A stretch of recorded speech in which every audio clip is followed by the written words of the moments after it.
రేపు ఆషాఢ సోమవారం ఎంతో పవిత్రమైనటువంటి రోజు. రేపు మీరు శివపార్వతుల పటం ముందు దీపంలో ఇది ఒక్కటి గనక వేసి వెలిగించినట్లయితే, ఆ శివపార్వతుల యొక్క ఆశీస్సులతో మీరెప్పుడూ కూడా సంతోషంగా ఆయు ఆరోగ్యాలతో, అష్టైశ్వర్యాలతో తులతూగటానికి ఈ దీపం అనేది అంత శక్తివంతంగా ఉపయోగపడుతుంది.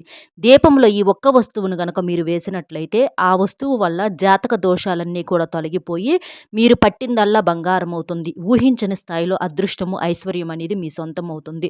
అంతేకాకుండా ఆ పరమేశ్వరుడి యొక్క అనుగ్రహంతో, ఆ పరమేశ్వరుడి యొక్క ఆశీర్వాదంతో మీ జీవితంలో ఊహించని మార్పులు జరిగి, మీరు ఎప్పుడూ కూడా సంతోషంగా ఉండటానికి ఈ నియమాలు, పరిహారాలనేవి చాలా శక్తివంతంగా పనిచేస్తాయి. కాబట్టి వీడియోని ఎక్కడా స్కిప్ చేయకుండా చివరి వరకు విని ఒక్క లైక్ ఇచ్చి సపోర్ట్ చేయండి. రేపు ఆషాఢ సోమవారం కాబట్టి చక్కగా సూర్యోదయానికి ముందుగానే లేచి, ఎందుకంటే ఆషాఢ మాసం అంటే చాలామంది కూడా శుభకార్యాలకు పనికిరాదు. అంటే శుభకార్యాలను నిర్వహించకూడదు. ఏదన్నా గృహ నిర్మాణం అవ్వచ్చు, లేకపోతే ఏదన్నా నూతన వస్తువుల కొనుగోలు అవ్వచ్చు, లేదా ఏదన్నా బిజినెస్ వ్యాపారాలు మొదలుపెట్టడము, ఇలాంటివి అంటే కొత్త ప్రయత్నాలు ఏదన్నా ఉంటే అలాంటివి చేయకూడదు అని చెప్తూ ఉంటారు.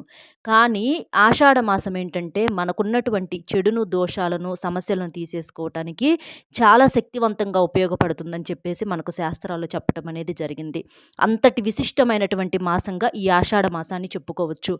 ఆషాఢ మాసం అంటే ప్రత్యేకంగా చేసేటటువంటి పూజలు కానీ, పరిహారాలు కానీ తప్పకుండా దైవానికి నివేదన చేయబడతాయి. అందులో దీపం అనేది చాలా శక్తివంతంగా ఉపయోగపడుతుంది. ఎవరైతే నియమనిష్టలతోటి శివపార్వతులకు రేపు భక్తి శ్రద్ధలతో పూజలు చేసుకుంటారో ఖచ్చితంగా మీకు ఏదైతే కోరిక ఉంటుందో ఆ కోరిక అనేది తప్పకుండా నెరవేరుతుంది. మీకున్నటువంటి అడ్డుపడుతున్నటువంటి ఏ కష్టము, సమస్య అన్నా కూడా పూర్తిగా ఆ శివయ్యే తీసేస్తాడు. కాబట్టి అంత శక్తివంతంగా మనం ఈ దీపంలో వేసేటటువంటి ఈ వస్తువు అనేది అంత బాగా ఉపయోగపడుతుందన్నమాట. మామూలుగా ఏంటంటే సూర్యోదయానికి ముందుగానే లేవాలండి. చక్కగా సూర్యోదయానికి ముందుగానే లేచి ఇంటిని, వాకిలిని శుద్ధి చేసుకోండి.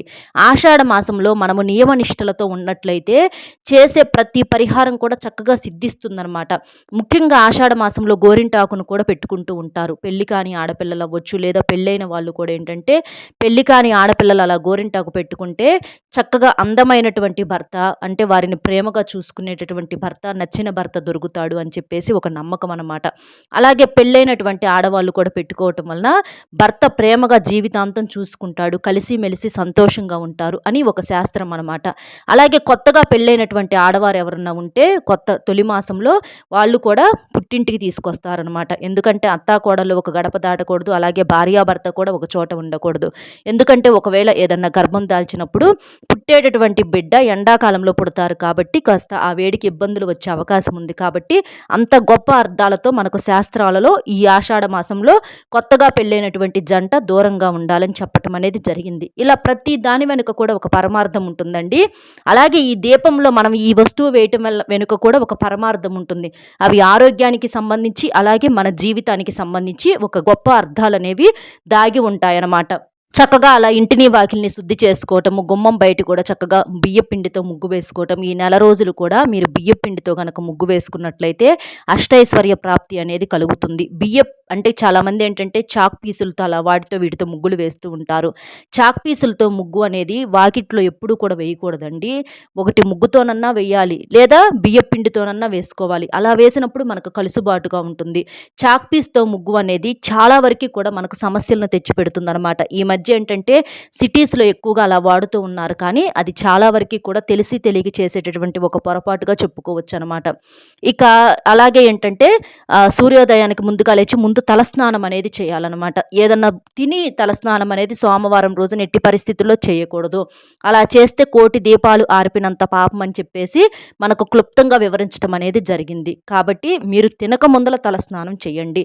కావాలంటే కాఫీ కానీ, టీ కానీ తాగి మీరు తలస్నానం చేయొచ్చు, కానీ ఇబ్బంది లేదు. కానీ ఒకవేళ కావాలంటే అల్పాహారం తీసుకోవచ్చు. అంతేకాని అన్నం తిన్న తర్వాత మాత్రం సోమవారం ఎట్టి పరిస్థితుల్లో కూడా తలస్నానం అనేది చేయకూడదు. ఇది గుర్తుపెట్టుకోండి. ఇక అలాగే ఇంటిని కూడా శుభ్రంగా తుడుచుకొని నీటితోటి ఇంట్లో కూడా కాస్తంత పసుపు నీళ్లు చల్లుకొని మాంసాహారం అనేది వండకుండా తినకుండా ఉంటే మంచిది. అలాగే నలుపు రంగు బట్టలు ధరించకూడదు. ఇలా చేసేసి శివపార్వతుల యొక్క పటానికి చక్కగా అంటే గంధం రాసేసి చక్కగా పుష్పాలతోటి అలంకరణ చేసేసి మీరు ఈ పరిహారాన్ని చేయాలి. అంటే దీపం వెలిగిస్తారు కదా! దీపంలో ఇది వేయాల్సి ఉంటుందనమాట. చాలామంది కూడా ఏంటంటే ఏముందలే అంటే దేవుడు రాసినటువంటి రాతను దేవుడే మార్చలేడు కదా! ఇక అలాంటప్పుడు ఈ ప్రత్యేకంగా పూజలు ఇలాంటివి ఎందుకు అనుకుంటారు. కానీ ఎప్పుడూ కూడా అలా అనుకోకూడదండి. దైవం రాసినటువంటి రాతను మనం ఇలా పూజ చేసి మనం ఇలా దీపం వెలిగించి మనం 2 చేతులు అభ్యర్థించి అడిగినప్పుడు దైవం మారుస్తాను అని చెప్పి కూడా రాసి ఉంటాడనమాట. అంటే మనం అడిగితే ఆ సమస్యను తీసేస్తాను అని చెప్పి మన రాతలో రాసి ఉంటాడు. కాబట్టి తప్పకుండా మన శక్తికి తగ్గట్లుగా ఇలా చేయటం వలన మన తలరాతను మనం మార్చుకోగలుగుతామనమాట. మన తలరాతలో ఇలా అడిగితే తీసేస్తాము సమస్యలని చెప్పి కూడా రాసి ఉంటుందన్నమాట. కాబట్టి దైవం యొక్క రహస్యాలనేవి ఎవ్వరికీ కూడా అంతుపట్టవు. కాబట్టి ఇంట్లో సోమవారం రోజున మీకు దగ్గరలో ఉంటే శివాలయానికి వెళ్ళండి. లేదా ఇంట్లోనైనా సరే తప్పకుండా దీపారాధన చేసుకోండి. శివయ్య ఏంటంటే బోలా శంకరుడండి. ఆ తండ్రిని మనస్ఫూర్తిగా అయ్యా అని చెప్పి అడిగితే చాలు ఎంత కొండంత కష్టాన్ని కూడా తీసేస్తాడనమాట. కాబట్టి చక్కగా మీరు ఒకవేళ శివాలయం అందుబాటులో ఉందనుకోండి, శివాలయానికి వెళ్ళేసి ఒక చెంబుడు నీటిని అభిషేకం చేసేసి ఒక మారేడు దళం తీసుకొని ఆ మారేడు దళం మీద మట్టి ప్రమిద పెట్టి నేతి దీపం వెలిగించండి. అలా నేతి దీపం వెలిగించడం వల్ల చాలా మంచి జరుగుతుందన్నమాట. అలాగే ఇంట్లోనైనా సరే చక్కగా మీకు దొరికితే మారేడు దళం తీసుకొచ్చుకొని మనకి 3 ఆకులు కలిసి ఉంటాయండి. అలా 3 ఆకులు ఏంటంటే మనకు శివయ్య ఏంటంటే త్రినేత్రుడు అనమాట. అలాగా 3 కళ్ళు ఎలాగైతే శివుడు కలిగి ఉంటాడో అలాగే ఈ ఆకు కూడా ఏంటంటే 3 ఆకులు కలిసి ఉంటాయన్నమాట. కాబట్టి ఈ మారేడు దళం అంటారు, బిల్వ దళం అంటారు. ఈ ఆకును శివయ్య ఎప్పుడూ కూడా ఇష్టపడుతూ ఉంటాడనమాట.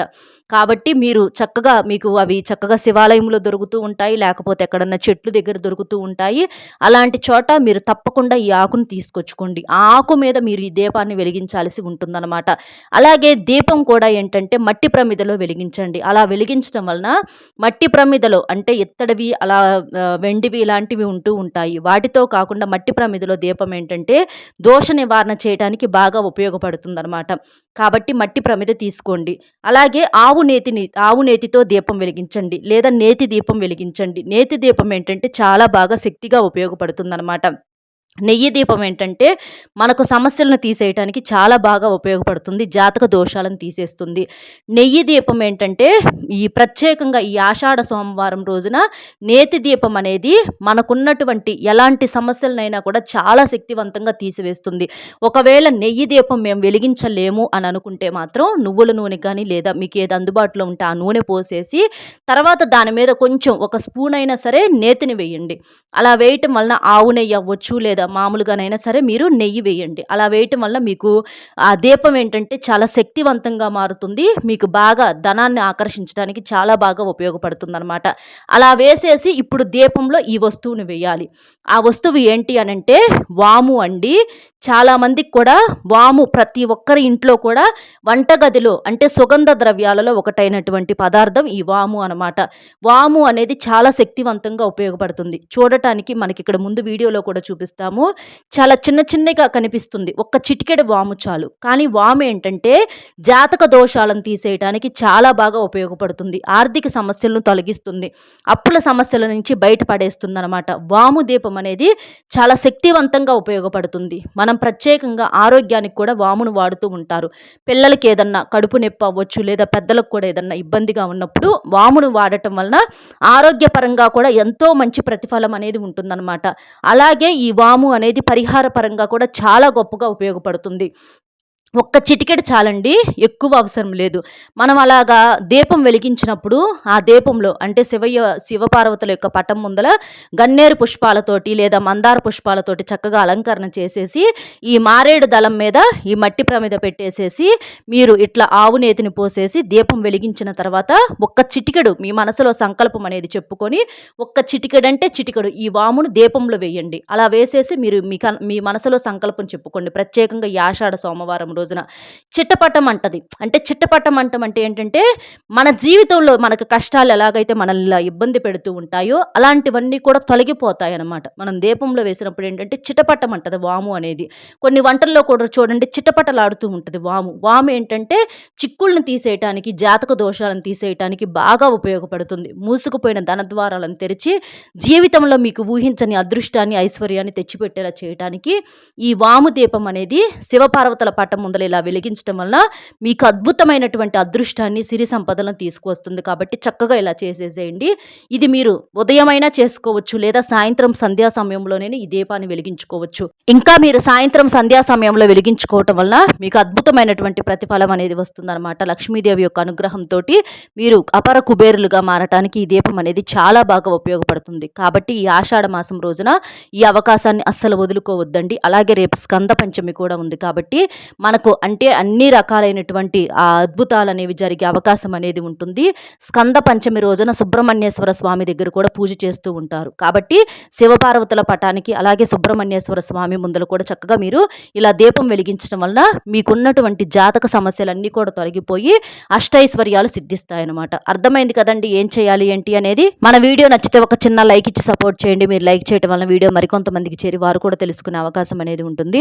అలాగే మీకు తెలిసినటువంటి మిత్రులకు కూడా షేర్ చేస్తే హెల్ప్ అవుతుంది. మొట్టమొదటిసారిగా మన ఛానల్ చూస్తుంటే సబ్స్క్రైబ్ చేసుకొని పక్కనే ఉన్నటువంటి ఆల్ అనే బెల్ని క్లిక్ చేస్తే మేము పెట్టే ప్రతి వీడియో కూడా ముందుగా మీకు నోటిఫికేషన్ రూపంలో చేరుతుంది. కాబట్టి ఒక్క లైక్ ఇచ్చి కామెంట్ బాక్స్లో ఓం నమ శివాయ అనే కామెంట్ని చేయటం వలన ఈ ఆషాఢ సోమవారం రోజున మీ జీవితంలో అద్భుతాలు జరిగి సంతోషంగా ఉండటానికి అవకాశం అనేది ఉంటుంది.